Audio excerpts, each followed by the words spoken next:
In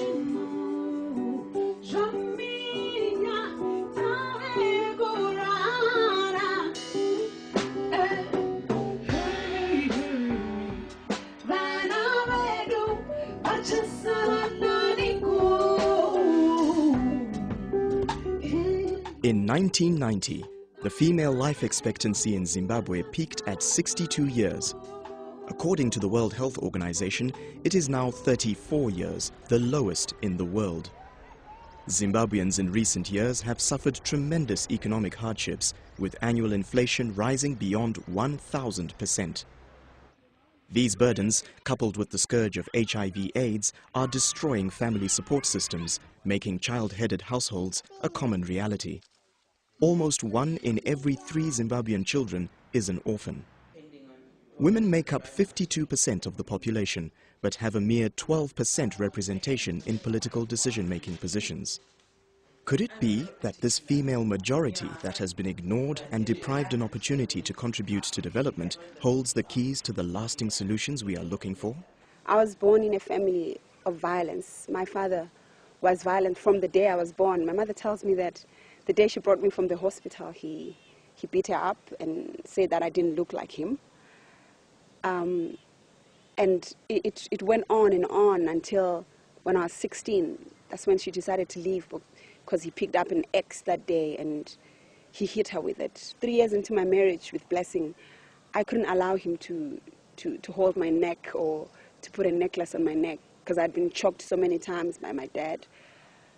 I sing about my mother's problems. I sing about her ordeal. I sing about violence. I sing about bad relationships.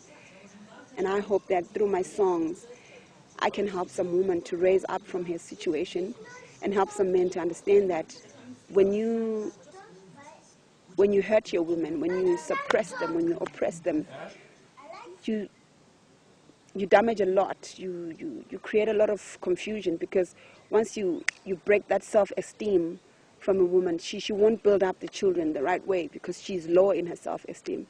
Women are a part of the players of development, and when they are not at the table where problems and solutions are discussed, then it also means in terms of resources that are allocated for addressing the issues that people have, women's issues will not be adequately resourced for.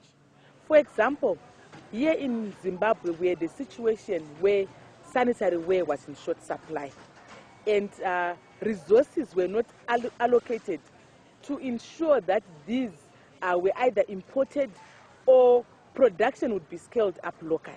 Instead, you'd find that areas like mining benefited and women had to argue their case out. As men, we often take for granted the kind of support that we get from women, the kind of support both at a personal and institutional level.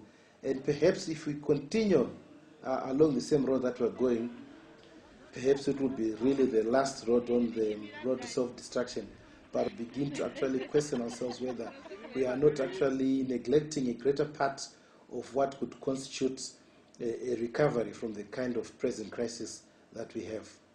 But fortunately for my mom, she's a strong woman. She rose up above the situation, and she's really my hero because she told me that I needed to stand up, I needed to voice out how I feel about things, I needed to stand up and be counted. If women were well represented in decision-making positions, would they allow their children to starve, deny them an education, or watch them die?